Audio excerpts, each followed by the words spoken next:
छोटी मोटी एक बुटीक टाइप की जगह थी, वहाँ से मैंने एक्सपेरिमेंटली स्टार्ट करा। डिज़ाइन का जो लिटरल मीनिंग है कि आप उसको रोज़ की ज़िंदगी में आप उसको कैसे यूटिलाइज़ कर सकते हो। कई लोग एस्पायर करते हैं आप जैसा बनना, लेकिन इसका एक चैलेंज या स्ट्रगल भरा साइड वो कैसा था पीरियड? ये चैलेंजेस तो हर पल आते थे, बहुत मैंने धूल फाकी है।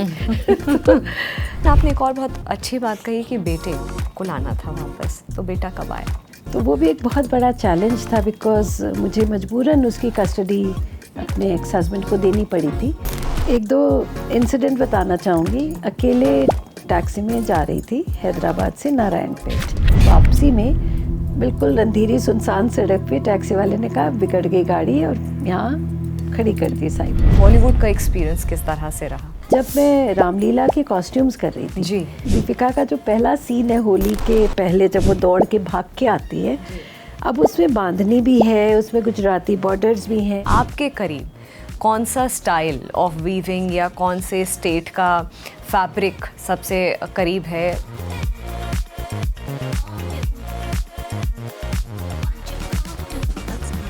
नमस्कार, जागरण मंथन में आप सभी का स्वागत है। मैं हूं स्मृति रस्तोगी। हमेशा की तरह आज भी हमारे साथ एक बहुत खास मेहमान है, एक celebrity fashion and costume designer के साथ साथ जो इनकी जर्नी रही है वो वाकई में बहुत सक्सेसफुल और खूबसूरत होने के साथ साथ बहुत ही लंबी ये जर्नी रही है। 34 साल, 34 years plus and counting. Successful होने का जो मंत्र है वो समझेंगे आज इनसे, उसके साथ साथ उनका जो सफ़र रहा है, चैलेंजेस रहे हैं और आगे फ्यूचर में किस तरह की इंस्पिरेशन जो budding fashion and costume designers हैं उनसे ले सकते हैं। आज हमारे साथ हैं अंजू मोदी जी। आपका बहुत बहुत स्वागत है अंजू जी। जैसा कि मैंने शो की स्टार्टिंग में बोला, एक बहुत ही सक्सेसफुल आपका करियर रहा है, 34 years and counting, almost 35 years. एक 1990 से शुरुआत करते हुए आज हम 2024, बहुत सारे ट्रेंड्स जो कि हर साल चेंज होते हैं फैशन इंडस्ट्री में, कॉस्ट्यूम्स में, आपने वो सारे देखते हुए आज आप यहाँ पे हैं और एक पीक पे हैं अपने करियर के। इस जर्नी के बारे में मैं समझना चाहूँगी, जो सफ़र आपका रहा है और क्यों आपने फैशन एंड कॉस्ट्यूम इंडस्ट्री को अपना करियर चुना। अब आज तो बहुत ही लंबी कहानी लग रही है, 34 साल कैसे निकल गए यूँ तो पता नहीं चला, but now I can see my self in 1990. I was of course 34 years younger and with much aspirations and hope and a lot of passion and so much of grit inside me कि अब मैंने ये कुछ करना है। तो ये जो शुरुआत हुई ये यूँ हुई कि मुझे अपनी जीविका खुद चलानी थी। I had to leave my husband's home and I had to leave my son also behind. तो मेरे एक अंदर कुछ अलग किस्म की फायर थी कि मुझे अपने पाँव पे खड़ा होना है और अपने बेटे को साथ लेके आना है। तो अकॉर्डिंगली मैं बैंगलोर मेरे ब्रदर के पास रहने गई and by God's grace he was into textiles and that was like my calling you can say. और मुझे टेक्सटाइल्स बहुत पसंद है। मैं हमेशा से अपने जो वीविंग्स होती हैं, अपने किसी भी रीजन की पैठनी हो, बांधनी हो, ये सब मुझे शुरू से काफ़ी पसंद थी। तो अब उसकी इंटरनल इंट्रिकेसीज जाने का मुझे मौका लगा और उनके मदद से मैंने काफ़ी गाँव में अपने रिमोट कॉर्नर्स पे विज़िट करना, ट्रैवल करना शुरू किया। अब वो एक अलग ख़जाना हाथ लगा। अब वहाँ जब हम जा रहे हैं, आप समझें कि कच्छ गुजरात में जामनगर, भुज, मुंद्रा, मांडवी, और मैं जाती कैसे थी, बिल्कुल उस समय कुछ फिनेंशियली सिक्योर बिल्कुल भी नहीं थी। तो बाय ट्रेन से जा रहे हैं, लंबी लंबी जर्नी, 36 घंटे की जर्नी, और बस समुद्र के किनारे है, बट बड़ी बेफिक्री से रहती थी मैं। और समुद्र के किनारे मुंद्रा, मांडवी जो गांव है, वहीं पर लोग बांधनी को डाई करते थे, टाई एंड डाई करते थे। मैं उन्हीं आर्टिजन्स के घर में रह जाती थी। और बड़े प्रेम से वो मुझे अपने गुजराती खाना खिलाते थे, dhokla and khandvi and so बड़ी, मतलब मुझे लगता है कि वो मेरा one of the golden years कह सकती हूँ। लर्निंग के साथ साथ बहुत प्यार मिला, बहुत सीखने के साथ में जो उसमें एक अलग एनर्जी मिलती है। When we are learning something, आप बहुत एनर्जाइज फील करते हो। तो वो सारी बातें सीखने को जो मिलती चली गई। जामनगर के बाद में साउथ में केरला, बलरामपुरम भी गई, चेन्नई, उन दिनों मद्रास कहते थे, और कांचीपुरम, वेंकटगिरी। फिर ऐसे एक एक स्टेट को मैंने यू कैन से रिसर्च करना शुरू किया। और लकीली मैं उन दिनों एक अपने लेबल से मैंने नहीं स्टार्ट किया था, बट किसी छोटी मोटी एक बुटीक टाइप की जगह थी, वहाँ से मैंने एक्सपेरिमेंटली स्टार्ट करा। तो मैंने देखा कि मतलब मैंने सुबह लाई एंड शाम तक बिक गई। तो लाइक एज यू से कि they were selling like hot cakes. तो बड़ी एनर्जी मिलती चली गई और बड़ी अपनी एक्सपेरिमेंटेशंस देना, उनको डिज़ाइंस देना। और कुछ पुरानी जो हमारी धरोहर हैं, जो डिज़ाइंस जो उनके पास रुकी हुई हैं, जो इनको कोई देखने समझने वाला नहीं था, मैंने वो भी बनवाई दोबारा। मैंने कहा आप इन्हें बनाएं, लोगों को बहुत पसंद आई। एंड ये जो पूरी जर्नी रही है, ये एक तरीके से मेरे लिए मेरी पर्सनालिटी को इसने बिल्ड करा। जो मुझे यहाँ से जो अपने कल्चर के बारे में हर वीविंग की टेक्निक, या किसी गांव में जाकर के वहाँ रहने से जो उस गांव का जो एक सौंधापन है, जो वो मैंने महसूस किया, वो मेरे डीएनए में आया। और आज भी मुझे वहाँ जाना मैं बेहतर, ज़्यादा मोर इंटरेस्टिंग समझती हूँ, rather than going to any Paris and England और एनीवेयर एल्स। मुझे वो समहाउ बहुत सुकून देता है, बहुत सोलफुल फीलिंग होती है। आपने, मैं अगर गलत नहीं हूँ, इसको इस तरह से रख सकते हैं कि आपने भारत को समझने का, कल्चर को समझने का आपके अंदर जज्बा था, और आपने उस कल्चर को डिकोड किया, जिसके साथ साथ आपकी जो एक इतना बड़ा ब्रांड, सक्सेसफुल ब्रांड है, इतना सफल आपका ब्रांड है, क्योंकि आपने रूट से कनेक्ट किया। हाँ जी। जहाँ से शुरुआत है, आपने उन्हीं चीज़ों को वापस से रिवाइव किया। और ये भी बहुत इंटरेस्टिंग है अंजू जी कि आपने उस चीज़ को खुद सीखा, वीविंग का जो टेक्निक है, क्योंकि आप अपनी टीम हायर कर सकते हैं। आई एम श्योर 1990 में ये चीज़ें बहुत कंपैरेटिवली, आज इन्फ्लेशन तो बहुत है, लेकिन उस वक्त आसान एक्सेस या उनको अफोर्ड कर पाना थोड़ा कंपैरेटिवली आसान हो, लेकिन आपने खुद ज़मीन पे उतर करके सीखा, और तभी आपको इंट्रिकेसीज़ पता हैं। हाँ बिल्कुल, बिकॉज जो हम as a outside, as a layman person, और उन दिनों में न निफ्ट थी, एनआईडी थी भी, तो कोई ऐसी मतलब पहुंच नहीं थी मेरी कि मैं वहाँ जाके पढ़ाई करूँ। और पढ़ाई करके करियर में आने का मेरे पास ऑप्शन नहीं था, मुझे फटाफट सीखना था सब कुछ।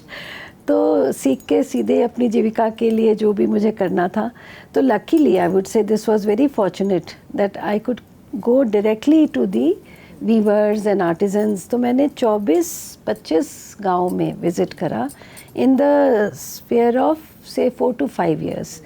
मतलब जिस जगह जाती थी 6 महीने में कुछ ना कुछ बनता था। एक बार नहीं, 6 महीने के दौरान 3 बार जाना पड़ता था वहाँ। 1 हफ्ते रहते थे, डेवलपमेंट्स होती थी, कलर्स बनाए, कुछ डिज़ाइन चेंज करी, कुछ पुरानी रिवाइव की। तो ये करते करते जो है पूरा कश्मीर से कन्याकुमारी, जिसको भारत भ्रमण इन द रियल सेंस कहते हैं, वो एक्सपीरियंस मिला। और समहाउ ये सारी चीज़ें ना मेरे अपनी डिज़ाइन एक्सप्रेशन में आ गई। मैं ऐसा समझती हूँ डिज़ाइन का जो लिटरल मीनिंग है, या जो रियल रिस्पॉन्सिबिलिटी है, कि आप उसको रोज़ की ज़िंदगी में आप उसको कैसे यूटिलाइज़ कर सकते हो।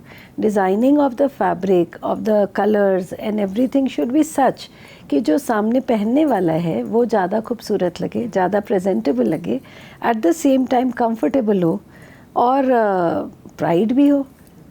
तो ये सारी बातें मुझे जाने अनजाने सीखने को मिली और मैंने ऑब्जर्व की।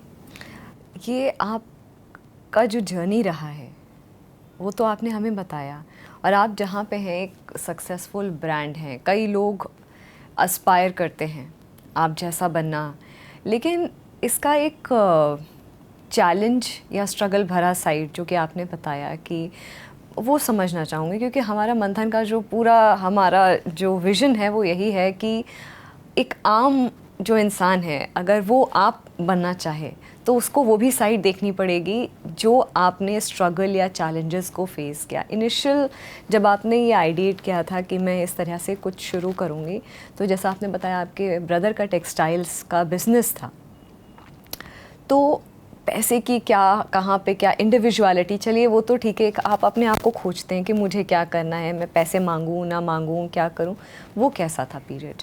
ये बहुत सही सवाल है, क्योंकि मेरे ब्रदर का एक्सपोर्ट्स था, तो मैंने उनसे कहा कि आप मुझे अपने साथ अपने बिज़नेस में ले लीजिए।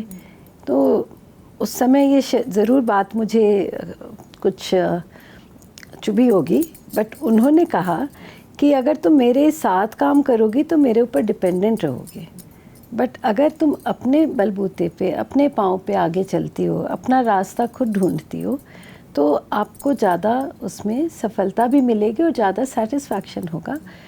तो मैंने कहा अच्छा चलो ठीक है, बट वो बहुत इतनी गहरी बात थी जो मुझे ये समझ में आता है कि अगर आपके साथ कुछ ज़िंदगी में कुछ परिस्थितियाँ ऐसी डिफ़िकल्ट आती हैं, you should know that your parents, your family are at your back, but that doesn't mean कि they should keep holding your hand and keep making you dependent। तो इससे मुझे दो चीज़ सीखने को मिली। एक तो फिनेंशियली इंडिपेंडेंस सीखी, emotional independence is equally important, because उसके बिना आप कहीं पे जा कर के फियरलेसली कुछ नहीं कर सकते। और चैलेंज लेना उसको कहते हैं, अगर हम उसे और गहराई से समझें तो जो रोज़ की चीज़ें आप करते आते हो उसके लिए कोई चैलेंज नहीं है, बट जब आप कुछ नया करते हैं तो नए करने के लिए आपके अंदर एक फियर आता है, एक भय आता है, एक किंतु परंतु आपके बड़े प्रश्न खड़े होते हैं, ये करूं, स्ट्रेस आता है। और बट वही चैलेंज है कि आप उस फियर के बियॉन्ड, उस अपनी अननोन थिंग्स के बियॉन्ड जा कर के आप कुछ करते हो। तो ये चैलेंजेस तो हर पल आते थे और हर किस्म के आते थे, फाइनेंशियल भी होती थी ऑफ कोर्स। तो मैं वहाँ की जो बसेस होती है, कहीं पे ट्रेन्स हैं, बहुत मैंने धूल फाकी है। नहीं, मगर ये भी बात सही है अंजू जी जो आपने बोला, आपके ब्रदर ने बोला, तो आप कहीं ना कहीं एक शैडो में रहती हैं अपने ब्रदर की। अगर आप हाँ उस वक्त वो आपको ज्वाइन करा लेते, जो आपका अपना नाम है, अपना जो ब्रांड है, शायद वो नहीं बन पाता, एक शैडो में ही आप रहते। लेकिन इस तरीके का उस वक्त तो बुरा ज़रूर लगा होगा कि मुझे सपोर्ट नहीं कर रहे हैं जिस तरीके का मैं उम्मीद कर रही हूँ, लेकिन उन्होंने अलग तरीके से सपोर्ट दिया। लेकिन आपने एक और बहुत अच्छी बात कही कि बेटे को लाना था वापस, तो बेटा कब आया? बेटा 16 साल का जब हो गया तो भाग आया। मतलब इन द सेंस कि 18 साल के बाद होती है एक नॉर्मल लोगों की कि अपने कानून के मुताबिक कि उसके बाद मैं उसकी कस्टडी ले सकती थी या वो अपनी मर्ज़ी से आ सकता था। But while he was in school and however जो हमारी मदर और सन की जो बॉन्डिंग होती है वो इतनी स्ट्रॉन्ग होती है, और जो टीचिंग्स हैं या जो भी कुछ है, तो उसने रियलाइज़ करा कि अब मैं बड़ा हो गया हूँ और अब मुझे मॉम के पास रहना है। तो जैसे कहते हैं सब कुछ छोड़ छाड़ के अपनी वो चला आया मेरे पास। तो वो भी एक बहुत बड़ा चैलेंज था, बिकॉज़ मुझे मजबूरन उसकी कस्टडी अपने एक्स हस्बैंड को देनी पड़ी थी। और उस वक्त क्योंकि वो पूरा एडल्ट नहीं हुआ था, तो उसकी भी एक लड़ाई थी जो लीगल लड़ाई थी। बट तब तक मैंने इतनी सीख ली थी, बातें समझ गई थी, स्ट्रॉन्ग हो गई थी, इमोशनली बहुत स्ट्रॉन्ग हो गई थी। क्योंकि अगर आप अकेले रहते हो, अकेले ट्रैवल करते हो, कहीं भी कोने कोने में कम से कम 12-12 घंटे की जर्नी होती थी, टैक्सीज़ में, ट्रेन्स में अकेले जाती थी, तो आपका फियर फैक्टर एकदम ख़त्म हो जाता है, क्या हो जाएगा। और एक और बात होती है, जब आपके पास खोने को कुछ नहीं है तो आपका डर किस बात का है। तो मैं जब सब कुछ छोड़ दिया, कुछ भी पास में नहीं है, और जो सबसे महत्वपूर्ण आपकी धरोहर है, आपकी चीज़ है, जो आपका बेटा भी आपके साथ नहीं है, तो आप क्या खो दोगे, क्या हो जाएगा? कुछ भी नहीं। और मैं इस चीज़ को और भी गहराई से समझाना चाहूँगी। बीइंग अ वुमन, तो सब सोचते थे तुम अकेली चली जाती थी, डर नहीं लगता था, तो मुझे उसका भी डर नहीं लगा। एक दो इंसिडेंट बताना चाहूँगी। अकेले टैक्सी में जा रही थी हैदराबाद से नारायणपेट, और सुनसान सड़क है, सुबह 5 बजे 6 बजे निकलती थी। वहाँ नारायणपेट में पैठनी बनती है बहुत सुंदर, तो वहाँ मैंने अपने वीवर्स के साथ काम किया, बहुत सुंदर काम किया। वापसी में बिल्कुल अंधेरी सुनसान सड़क पे टैक्सी वाले ने कहा बिगड़ गई गाड़ी, और यहाँ खड़ी कर दी साइड में। अब एक बार तो डर लगा, फिर मैंने कहा ठीक है कोई बात नहीं, मैं शीशे बंद कर लेती हूँ, लॉक कर लेती हूँ, आप बाहर खड़े रहो, जो ठीक हो जाती है तो ठीक है। कहीं भी ना उस डर को मैंने सामने नहीं आने दिया। उसने जब देखा कि ये बिल्कुल कड़ी हैं, और उस वक्त तो जो हम कहते हैं यंग एज होती है 30-40 इयर्स की, तो वो भी भय ने मुझे किसी तरीके से परेशान नहीं किया। उसने 15 मिनट खिटपुट करी अपनी, और टैक्सी चल पड़ी, तो मैं आ गई। तो मैंने ये देखा है कि जो भय है वो अगर आप महसूस करते भी हो, आपको उसको जीतना होता है। और वो अगर आपने उसके ऊपर बियॉन्ड उसके चले जाते, तो सामने वाले को कन्वे हो जाती है कि निडर है, कुछ नहीं कर सकते वो। और वो ऐसे में कुछ हुआ भी नहीं, और इस तरह के बड़े मौके आए। ये तो एक वुमन होने की एक जो मैं कमज़ोरी बता रही हूँ, बट ये कमज़ोरी नहीं बनी मेरे लिए। एंड उसके अलावा फिनेंशियल के भी अलावा बिज़नेस के भी बहुत अप्स एंड डाउन्स हुए, नुकसान हुए। एक बार हमारा शो होने वाला था, जो भी तारीख को था, तो कोई 15-20 दिन पहले मेरी फैक्ट्री में आग लग गई, और सारे कपड़े जल गए, और सब मतलब बुरे हाल। अब मैं डिप्रेशन में, तो हमारी जो ऑर्गेनाइजेशन है fashion design council of India, तो उसमें हम शो करते हैं हर साल। तो उसमें मैंने कहा हमारे जो चेयरमैन है कि अब मैं क्या करूं, तो कह रहे आपका नाम कैलेंडर पे है, अब वो मैं हटा नहीं सकता, आप देखो क्या कर सकते हो। आप मानोगे नहीं, उस 15-20 दिन पे जो मैंने अंदर में अपनी एक यू कैन से एक आपको अपनी मेडिटेशन, एक साधना, एक ग्रिट, वो ज़रूर चाहिए। मैंने कुछ चंदेरी से सफ़ेद कपड़े मंगाए वीव करा के, जिसमें लोटस वीव कराया, वो बड़ी जल्दी बना दिया। वीवर्स के साथ मेरा कनेक्शन था, और मैं उसमें बुद्धिज़्म के उसमें मेडिटेटिव माइंड में स्पिरिट पे चली गई। मैंने पूरी white collection with the lotus, जिसमें कुछ करना ही नहीं है, कपड़े बुन के आए हफ्ते भर के अंदर में, कट एंड स्टिच बना करके, और वो मैंने उसे जब रैम्प में प्रेजेंट करा with the Buddhism Mantra, that was like a huge success. तो मुझे ऐसा लगता है कि जो हम कहते आते हैं, प्रोवर्ब्स है कि इम्पॉसिबल वर्ड हमारी डिक्शनरी में नहीं है, और इस तरह की बातें जो वाकई में सही है। ग्रिट और डिटर्मिनेशन, अंजू जी, मुझे लगता है ये बहुत ज़रूरी होता है। और being a female, being a woman, ये एक बहुत इंपॉर्टेंट फैक्टर होते हैं आपके करियर में और आपकी पर्सनल लाइफ में।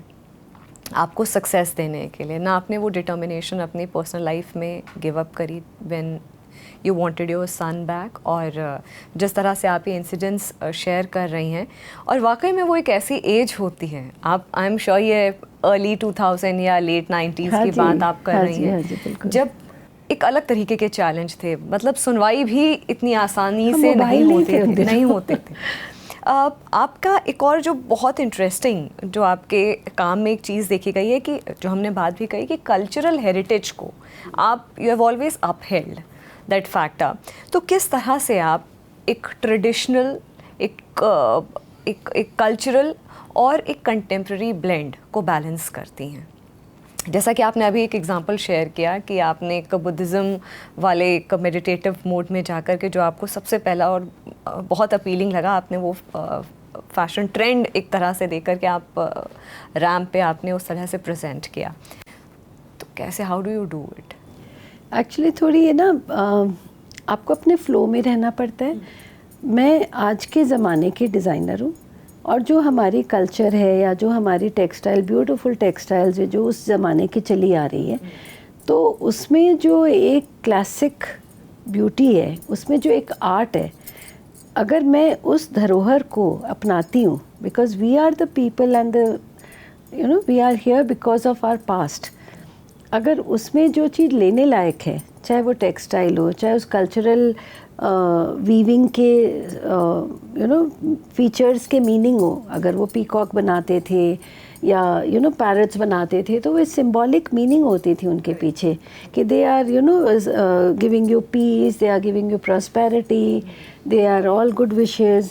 इवन कलर्स के भी मीनिंग होते हैं कि रेड हम क्यों पहनते हैं, because that is colour of the Devi Durga. And when you are stepping into your new life, new journey, a woman is getting married, she is going to have a recreational journey आगे, पूरी परिवार लेके चलेंगी, तो उनको red इसलिए पहनाया जाता था कि आप उसको दुर्गा की शक्ति को धारण करो। तो ये बातें मैंने वहाँ गांव-गांव में जाने अनजाने एब्जॉर्व करी। कोई ये नहीं है कि मैंने स्कूल में पढ़ाई की हो किताबों में पढ़ के, तो ये जो direct absorption of everything was there. और फिर चूँकि मैं आज के ज़माने की डिज़ाइनर हूँ, तो मैं अपने आज के पहनावे के हिसाब से उसको इंटरप्रेट कर पाती हूँ, तो जो कंटेम्प्रेरी उसकी इंटरप्रिटेशंस हैं वो अपने फ़्लो में आ जाती है। उसके लिए मुझे बहुत स्ट्राइव नहीं करना पड़ता। जब किसी ज़माने में साड़ीज़ पहनते थे और सलवार कुर्ता वगैरह थोड़ा ट्रेंड में आना शुरू हुआ, और हमारी जो क्लाइंट्स थी वो बहुत खुश होके आ जाती थी, ओ मुझे परमिशन मिल गई सलवार कुर्ते पहनने की। I am talking about 95 and maybe your grandmothers और whoever is now 60-year-old people, they will पल्ला करके, मतलब अमूमन लोग पल्ला करके सर पे या इस तरीके से रहते थे, साड़ी पहनते थे। मदर इन लॉ से परमिशन मिल गई सलवार कुर्ते पहनने हैं, तो they will go all out. तो मैं उनके सलवार कुर्ते तब बनाती थी, चूड़ीदार कुर्ती, अनारकलीज, क्रिंकल्ड थिंग्स। तो वो स्टार्ट हुआ फेज़ जिसमें बहुत ज़बरदस्त वुमेन एम्पावरमेंट वाली बातें हुई। फिर धीरे धीरे ऑफ कोर्स ट्रेंड चेंज होते गए, द वुमेन स्टार्टेड वर्किंग। अब एक वर्किंग पर्सन के लिए किस तरीके की ड्रेसिंग होनी चाहिए, आज हम भी पहन के बैठे हैं। तो हमें, मैं इसको वेस्टर्न और इंडियन इतना नहीं कहती हूँ, मैं इसे ग्लोबल कहती हूँ, बिकॉज़ आज हम इंग्लिश बातें कर रहे हैं। The internet has made us so very like informative about everything. कुछ होता है, माइक्रोसॉफ्ट ग्लिच हुआ, सारे पत्ते पत्ते को मालूम है। तो हम इस ज़माने में बैठे हैं, तो यहाँ पर कुछ भी ऐसा नहीं है। आप अपने कंफर्टेबल रहो, आप अपनी कल्चर को समझते हुए जो आप पहनना चाहो पहनो। आपने भी हमारी जो दाबू प्रिंट की चिंट्स की शर्ट पहनी है, इतनी सुंदर लग रही है। It's a cultural thing, I know what it is. मैंने लहरिया पहना हुआ है, तो क्यों ना पहने, बट इसकी हमने ड्रेस बना ली। ज़रूरी नहीं है कि, और आज भी हमारी जो साड़ीज़ हैं वो आज भी लोग स्टाइलिशली भी पहन रहे हैं, in a very typical old ways भी पहन रहे हैं, तब भी खूबसूरत लगती है। तो मुझे ऐसा लगता है कि कंटेम्प्रेरी होने के लिए आपको बस आज की प्रैक्टिकलिटी को समझना है। और ये आपके बारे में बहुत मैंने जब रिसर्च करी थी, पढ़ा था, तो एक और बहुत इंटरेस्टिंग जो सेंटेंस आपको आपके काम करने के जो तरीके के बारे में मेंशन था कि आप फेमिनिन और विमेन एम्पावरमेंट, इन दोनों चीज़ों को आप बहुत अच्छी तरीके से अपने डिज़ाइंस में, अपने कॉस्ट्यूम डिज़ाइंस में बहुत अच्छी तरीके से लेकर के आप चलती हैं। ये किस तरह से आप इम्बाइब करती हैं कि फेमिनिज़म भी इन्हांस हो, विमेन एम्पावरमेंट भी देखिए, जैसा आपने अभी शेयर किया कि ट्रेंड चेंज हुए तो वैसे वैसे सोसाइटी के रिक्वायरमेंट चेंज हो। इसके साथ साथ जब आप ये चीज़ कर रही थी, जब ये जो ट्रेंड आप उसके साथ साथ चल रही थी, क्या चैलेंजेस थे खासकर इन दोनों फैक्टर्स को लेकर के? ये मुझे ऐसा लगता है कि मेरा नेचुरल एक्सप्रेशन है।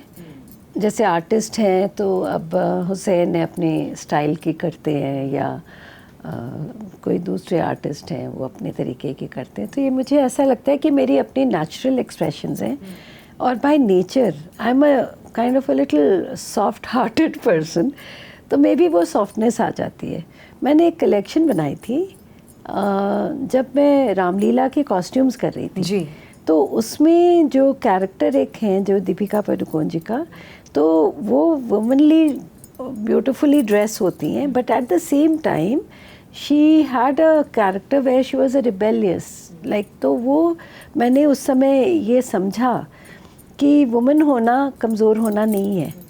आप देखने में डेलिकेट हो, सही बात है, लेकिन आपके अंदर जो स्ट्रेंथ है वो बहुत ज़बरदस्त होती है। तो उसके रिबेल होने के पीछे जो उसकी स्ट्रेंथ थी, तो उस थीम को लेकर के मैंने एक स्टील मैग्नोलिया बोलकर एक कलेक्शंस बनाई थी, जिसमें मैंने आर्मी के मिलिट्री कैप्स, मिलिट्री ये प्लैकेट्स वगैरह देकर एंड स्कर्ट्स के साथ, बिल्कुल गुजरात से इंस्पायर कलेक्शन है। If my assistant can share some pictures of that, so I presented that.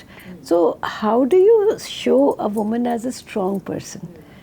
That doesn't mean that you start dressing in that sense. आप अपनी फेमिनिटी, आप अपनी डेलिकेसी रखते हुए आप स्ट्रॉन्ग लग सकते हो और स्ट्रॉन्गली बिहेव कर सकते हो। So that was one of the, you know, like my very cherished collection, which I love. And I think everyone, क्योंकि जब ये मूवी आई थी रामलीला, इनफैक्ट आपने रामलीला के अलावा बाजीराव मस्तानी में भी आपने कॉस्ट्यूम डिज़ाइनिंग किया, वो भी बहुत खूबसूरत, वो कपड़े, वो अटायर्स और जो सेट था उसको और ज़्यादा इन्हांस आपके कॉस्ट्यूम्स ने किया, वो भी बहुत खूबसूरत थे। तो उसके बारे में हमें बताइए कि किस तरह से आपका बॉलीवुड का एक्सपीरियंस किस तरह से रहा? मुझे जो क्राफ्ट फील्ड में जो काम करने की जो मुझे अपॉर्चुनिटी मिली और जो मैंने की, I think that was the reason I was chosen by Sanjay Leela Bhansali ji, because he wanted a very authentic feel for Ramleela also and for Bajirao also. तो उसके लिए मेरी रिसर्च मैंने करी और उन्होंने जो मेरा काम देखा तो उसमें उन्हें समझ में आया कि क्राफ्ट में इनकी पकड़ है। तो अकॉर्डिंगली जब हमने किया, और वो एक चैलेंजिंग फेज़ था, बहुत ज़बरदस्त, बहुत बड़ी लर्निंग एक्सपीरियंस थी, and I am so very thankful for this opportunity. And Sanjay Leela Bhansali ji is like he is a magician and completely thinking from, you know, out of the you can say life, बिल्कुल beyond life जाते हैं वो, उनको larger than life situations, yeah, I was fumbling for the word, so उस तरह की उनकी सोच है। तो जब उन्होंने जब करा तो मैंने कहा अच्छा ये कॉस्ट्यूम के लिए मुझे तो कम से कम 30 मीटर कपड़ा चाहिए, बिकॉज़ जो पुराने ज़माने में जब गुजरात की औरतें पहनती थीं, और वो क्योंकि कच्छ था और डेज़र्ट था, तो पानी लेने वो जाती थी दूर दूर कुओं में या जहाँ पर भी, तो उनके पहनावा इस वजह से था कि वो घेर की स्कर्ट है ताकि वो लंबे लंबे डग भर के जा सके और दौड़ना पड़े तो दौड़ सके। तो उन्होंने कहा कि तुम कपड़ों की चिंता मत करो, खर्चों की चिंता मत करो, आप बनाओ, लेकिन जो ऑथेंटिक बनना चाहिए वो बनना चाहिए। तो उसमें जो हमने लेयरिंग की लहंगों की और जो घेर डाला, उसका जो मज़ा है, which you can watch the movie again and then you can see how it was. उसमें जो दीपिका का जो पहला सीन है होली के पहले, जब वो दौड़ के भाग के आती है, अब उसमें बांधनी भी है, उसमें गुजराती बॉर्डर्स भी हैं, और मैं भुज में जो कि कहाँ अहमदाबाद से 8 घंटे की जर्नी, 10 घंटे की गर्मी में, जून के महीने में, बिना किसी, तो मुझे कुछ महसूस भी नहीं होता था, मैं अपने काम में ऐसी लगन में लग जाती थी। तो वहाँ जा कर के वो पुराने टुकड़े, बॉर्डर्स हमने जोड़ तोड़ के बनाए, बिकॉज़ जो उस ज़माने में कच्छ में जो कारीगरी होती थी, हाथ की मिरर वर्क एंड बारीक काम, वो आज नहीं कर पाते हैं। अगर करेंगे भी तो वहीं की लेडीज़ कर सकती हैं। तो मैं वहाँ से पुराने टुकड़े ला कर के जोड़ वोड़ के जो भी हमने बनाया, तो that was a huge challenge.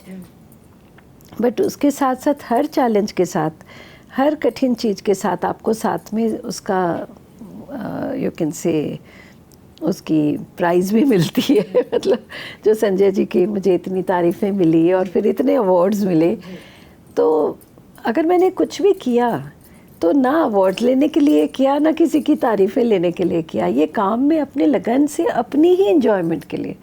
और जब वो चीज़ें सुंदर बनी एक बार का वाकया है जब वो एक गाना पिक्चराइज कर रहे थे, लहू मुँह लग गया, होली का गाना है। तो उसमें उन्होंने पूछा मुझसे कि आप मतलब क्या सोचती हैं। तो मैंने कहा वो क्लीशे रेड कलर का नहीं पहनाना, ना ही मुझे वाइट पहनाना है, कि होली का सीन होता है तो हीरोइन वाइट पहन के बैठ जाती है। तो मैंने सोचा कि क्योंकि कच्छ है, टाई डाई का रीजन है, तो वाइट के ऊपर रेड सर्कल हमने टाई डाई से बनाया, रेड के ऊपर वाइट से बनाया, और उसको लेयरिंग करके, और फिर उसको जब उन्होंने फिल्माया है, तो जब वो शॉट बन चुका था और सारी शूटिंग हो चुकी, तो हम लोग नेक्स्ट विज़िट में रशेस पिछले वाले सीन की देखते हैं। तो उन्होंने मुझे लेके गए, चलो चलो मैं तुम्हें रशेस दिखाता हूँ। और उन्होंने कहा उस वक्त कि देखो मेरी तो निगाह ही नहीं हटती है वो दीपिका के कपड़ों से, इतनी खूबसूरत लग रही है वो, तुम्हारे लाल गोले सफ़ेद गोले घूमते रहते हैं।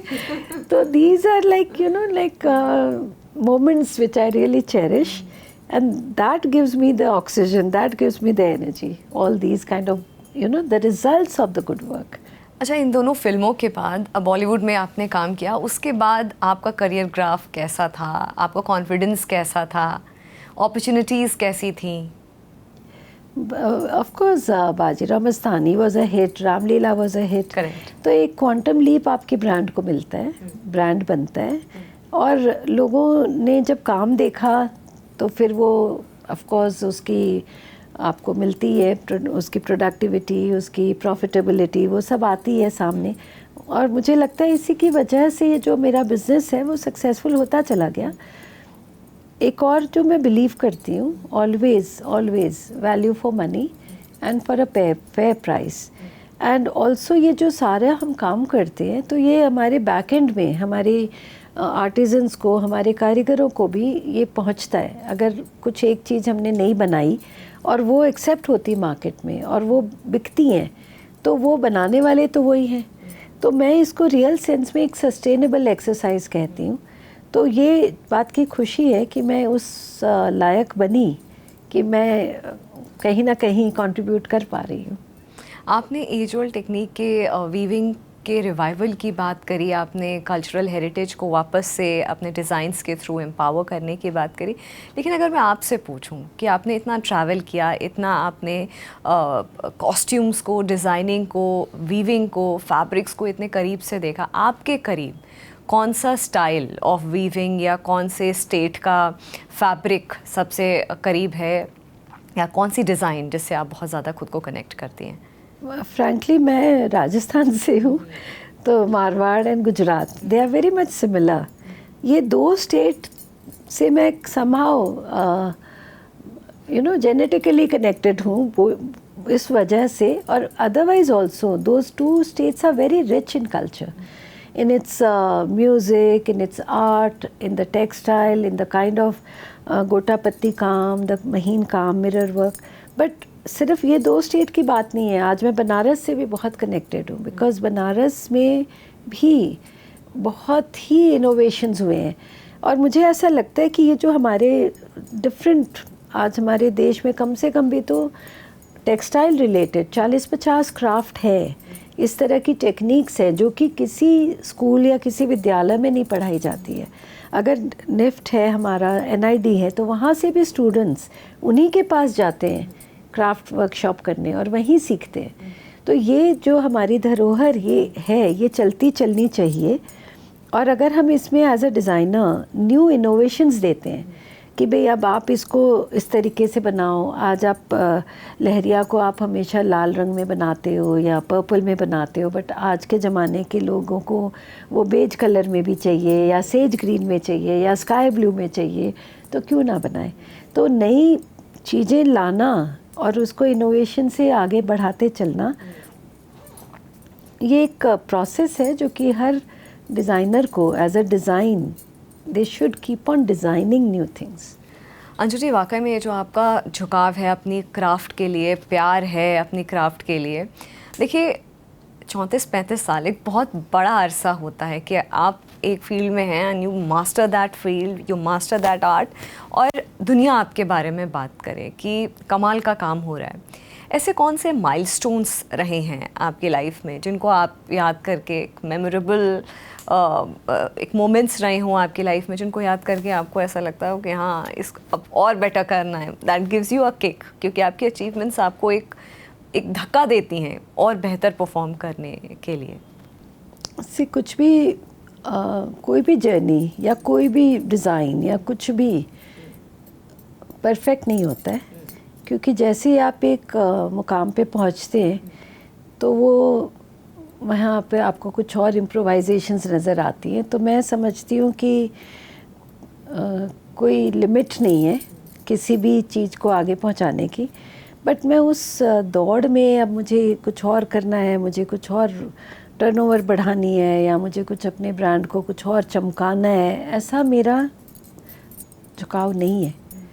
मैं चाहती हूँ मैं अपने जो काम मैं अपने आर्टिसंस के साथ जो गांव में करती आ रही हूँ वो मैं ज़्यादा करूँ। ऐसा ना हो कि मैं यहाँ की दौड़ में और जो टर्नओवर की दौड़ में मैं फंस जाऊँ। एक मैं इस चीज़ को हमेशा जीवित रखना चाहती हूँ कि अगर कोई क्राफ्ट है तो उसको हर वक्त आपको सींचना पड़ेगा। अगर कोई पौधा लगाते हो, पेड़ भी बन जाता है, फल भी देता है, उसके बावजूद आपको उसकी देखरेख करती रहनी पड़ेगी। तो मेरी भावना अब इस मुकाम पे ये है कि मैं एक research and development centre start कर पाऊँ जिसमें सारे डिज़ाइनर्स, सारे इंस्टीट्यूट्स, NID, नेफ्ट और भी हमारे बहुत सैकड़ों इंस्टीट्यूट्स हैं, जो फैकल्टी है, सब कुछ कभी ना कभी किसी न किसी क्राफ्ट के साथ में एक्सपेरिमेंटली कुछ नई चीज़ें डेवलप कर सके। ऐसा नहीं है कि आज हमारे पूर्वजों ने जामदानी बना दी या किमखा बना दिया या ब्रोकेड बना दिया तो वो वहीं पे रुक गया। वो परफेक्ट डिज़ाइंस हैं, वो क्लासिक हैं, बट उसके बाद वो फर्दर कुछ ना कुछ इनोवेशंस होनी चाहिए। वो उस ज़माने की देन है हमें, 5000 साल पहले या 500 साल पहले की देन है हमें आज के वक्त में। तो हम क्या दे रहे हैं? हम आगे के जनरेशन्स के लिए हम क्या क्रिएट करके दे जाते हैं?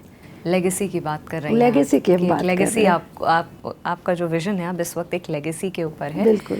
और वाकई में बहुत अच्छी बात आपने कही है। दिस इज़ सो ट्रू कि पैसे का या टर्नओवर की होड़ में जो ट्रू एसेंस होता है, जो एक क्राफ्ट का, एक आर्ट का, वो कहीं डिज़ोल्व ना हो जाए, वो कहीं हेवायर ना हो जाए, वो बहुत ज़रूरी है। और कितनी प्यारी बात कही कि उस क्राफ्ट को सींचना बहुत ज़रूरी है, नहीं तो आप ऊपर चलते चले जाएंगे और आपकी रूट्स उतनी ही ज़्यादा वीक होती जाएंगी। एस्पायरिंग फैशन डिज़ाइनर्स या कॉस्ट्यूम डिज़ाइनर्स आपसे आई एम श्योर आकर के मिलते होंगे, बिकॉज़ इतनी सेलिब्रेटेड आप एक मुकाम पे हैं अभी। क्या उनको आप मैसेज देंगी? हमेशा अपने रूट्स से जुड़े रहने चाहिए। मैं हमेशा पूछती हूँ उनसे, जब मेरे पास आते हैं, ये इंटर्नशिप भी करते हैं और जॉब के लिए भी आते हैं, मैं टॉक्स के लिए बुलाते हैं लोग मुझे जब कहीं भी, तो मेरा सबसे पहला सवाल होता है कि आपकी अपनी स्ट्रेंथ क्या है डिज़ाइन के अंदर। आप पहले वो ढूंढो, उसे सर्च करो, उसको चेक करो। किसी की स्ट्रेंथ होती है, मैंने देखा है, कलर्स को समझने की। किसी की आर्ट वर्क होती है, बहुत खूबसूरत ड्राइंग करते हैं, कोई पैटर्न में मास्टरी है। और आपको खुशी क्या देता है? क्योंकि आज फैशन के अंदर ऐसा नहीं है कि सिर्फ आपने एक स्केच कर लिया या एक डिज़ाइन बना ली या एम्ब्रॉयडरी कर ली या वीव कर ली तो वो वहीं पे ख़त्म हो गई बात। ऐसा नहीं है। फैशन के अंदर इतने स्ट्रीम्स हैं, आप फोटोग्राफी से लेकर के उसकी प्रेजेंटेशन, मार्केटिंग, उसका बिजनेस साइड, सब देखना पड़ता है। तो आप ढूंढें कि आपको क्या पसंद है। अंजू जी, आपके फ्यूचर प्रोजेक्ट्स, एक तो आपने अपना ये बता दिया कि आप एक इंस्टीट्यूट प्लान कर रही हैं कि जो एक वर्ल्ड स्केल पे लार्जर इंफ्रास्ट्रक्चर के साथ, विजन के साथ केटर करे। इसके अलावा और क्या फ्यूचर प्रोजेक्ट्स हैं आपके अपकमिंग? अब ऐसे तो बिल्कुल जो आप कह रही हैं, ये सबसे बड़ा प्रोजेक्ट तो यही है। जब ये सेट हो जाता है कहीं पे भी, मतलब of course this requires loads of support from the corporate houses also, from government also. तो शायद हो सकता है मैं वहाँ अपनी एक गांव की जैसी एक कॉटेज बना के, but with all the facilities of AC and internet and wifi everything, शायद मैं वहाँ ही बस जाऊँ। मतलब मुझे इससे बियॉन्ड कुछ बहुत बड़ी कोई ड्रीम नहीं है, but this is one of my dreams that I could stay somewhere जहाँ पर नदी भी बह रही है। नर्मदा नदी इतनी खूबसूरत है, जब मैं इंदौर और माहेश्वर गई थी बहुत ही सुंदर लगती है वो, जब बहती है पहाड़ किसी ढाल से, जब उतर के बहती है और बारिश में उसका पानी मिट्टी के रंग का हो जाता है, मुझे वो सीन अब भी याद आता है। कुछ उस तरह के माहौल में मैं जाकर नदी के किनारे रह सकूं वैसा। अंजू जी, FDCI को लेकर के क्या प्रोजेक्ट चल रहा है, क्या आपका रोड मैप है? ये एक बहुत ही स्ट्रॉन्ग ऑर्गेनाइजेशन है, fashion design council of India, और इसको आज 25 साल से ज़्यादा हो चुके हैं इस ऑर्गेनाइजेशन को, जिसमें ये सभी डिज़ाइनर्स को एक अंडर वन अम्ब्रेला एकत्रित करके उनके प्रेजेंटेशंस हैं, उनके फैशन शोज़ हैं, कुत्योर वीक हैं, और हमारे चेयरमैन हैं mister Sunil Sethi. He is the most amazing person, और उन्होंने इसको जिस तरीके से हमें डायरेक्शन दिया, गाइड करा, और जिस स्ट्रांगली इसे चलाया आज तक, तो it has become a very perfect platform for each designer to keep on presenting their collections, get the business. तो अभी हमारा रिसेंटली एक वेडिंग वीकेंड प्रेजेंट करने वाले हैं ये, जिसमें कि सारे डिज़ाइनर्स, कुत्योर डिज़ाइनर्स अपनी अपनी लेटेस्ट कलेक्शंस प्रेजेंट करेंगे। और कुत्योर के नाम पे जैसे आप समझ सकते हैं कि हमारे देश में इतनी खूबसूरत कारीगरी है, ज़ारदोज़ी से लेकर वेडिंग ब्रोकेड्स एंड टेक्सटाइल से लेकर, अब उन सभी का जो एक आज की तारीख के हिसाब से जो एक मॉडर्न इंटरप्रिटेशंस है, वो जब हम दुनिया को दिखाएंगे तो ऑब्वियसली जो आज की यंग जनरेशन है, जो ब्राइड्स हैं, जो ब्राइड्स मदर्स हैं, फैमिली हैं, even the grooms and the everybody, whoever is wanting to dress in the latest trend, they are all welcome and they will be coming there. So it is one of the very prestigious project And sought after project, like people sought wait for after. it to happen. Yes, of course. So which is there, and we are preparing for that also.